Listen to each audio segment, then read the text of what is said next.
All right. Well, hopefully you found that video interesting. It's funny because in my family, we always had books and things that we would haul around also. And I even could read while we were traveling and stuff. And my mom could never understand how I could do that. And then my daughter is like that also. Well, she married into a family that's very much like that. And it's funny because my son-in-law, he'll even bring books over for when he's here for Sunday dinner. I'm like, you're just here to eat. Why do you need a book? I mean, he doesn't read at the table, but he cannot be without his books. And he's also, like me, very sociable, but very introverted. You know, like he would rather be stimulating at the level that he wants to be being stimulated, right? But then when he's at a party or whatever, he's fun. So I think there's, I think a false dichotomy between you are either introverted or extroverted, or you are, really stimulated by stuff going on inside your head, or you're really sociable. Like you can be, parts of each, I think. Anyway, let's talk a little bit about the evidence that we have for a biological basis of introversion, extroversion. Again, we're going to point to those twin studies. When the twins are reared together, they think that about 73% of introversion, extroversion is probably due to genes. Among the twins that were reared apart, they said, you know what, it's probably, you still see probably 30% of it being due to genes. So the heritability is greater if it's also supported by the environment, which means that obviously environment plays a role for sure in introversion, extroversion.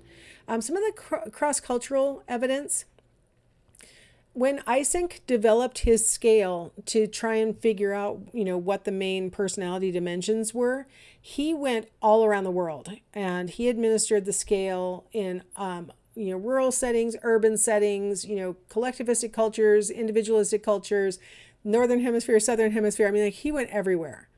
I think there were something like, 300 different places where he went and administered his scale. And so what that did was only those traits that were seen universally are the ones that emerged. And so in his model of personality, you're going to see he only has really two dimensions, introversion, extroversion being one of them. So he really argued that it is biologically based to the point where it's universal. Every culture, some people are more introverted and some people are more extroverted. So that seems to be good evidence for that. And then, of course, we want to look at Eysenck's claim that we can look at the, reticular formation as the source of introversion, extroversion. And we do see that people who have more active reticular formations tend to be more introverted. What he's arguing, hold on, do I have a picture of this? Yes. What he's arguing is that the people with more active reticular formations, and this is this little area that's depicted with the arrow pointing at it, that's your brainstem. Like this is very low level stuff going on here in your brainstem. And what he thinks is happening is a process called transmarginal inhibition. So once arousal reaches a particular threshold, and arousal does not mean sexual, and when we talk about it in psychology, it means physiological arousal. So the heart rate is up, blood pressure is up, breathing is faster. So once you get to a certain level of arousal, your brain wants you to do something to decrease the stimulation. Take some deep breaths, or move to another situation that isn't so scary, or your brain wants you to do something else. So you have to decrease the stimulation. According to Eysenck, there we go.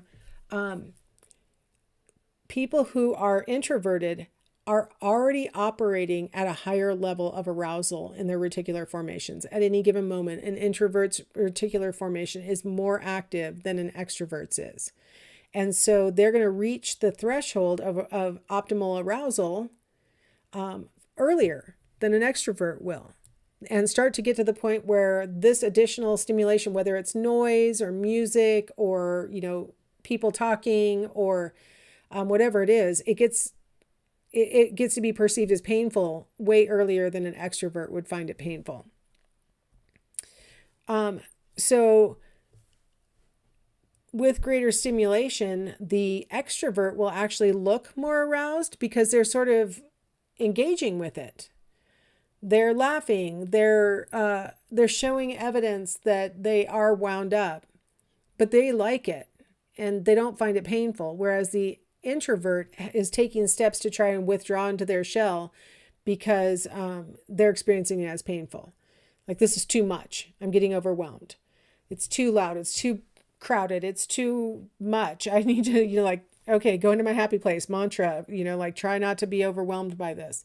And so you see this difference in physiological arousal response in the brain between introverts and extroverts. That's some pretty strong evidence that there's a biological basis for this reaction.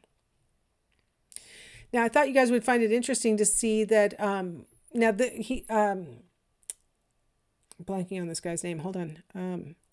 Maybe if I say other things, his name will pop into my head. Oh, God, I almost said it again. Don't you hate that tip of the tongue phenomenon where you almost have the person's name and you can't quite say it? Oh, gosh. Jerome Kagan. Woo! I said it. Jerome Kagan is the researcher that you're going to see in this video. And he doesn't call it transmarginal inhibition, but what he's going to do is stimulate babies with just visual things, and he's going to make a prediction about the degree of introversion, extroversion that the child may experience when they get a little bit older. So go ahead and watch this video. Obviously, it's pretty old, but he conducted this research a while ago, but I thought you'd be interested in seeing how he did it and why he drew the conclusions he did. So I'll see you on the other side.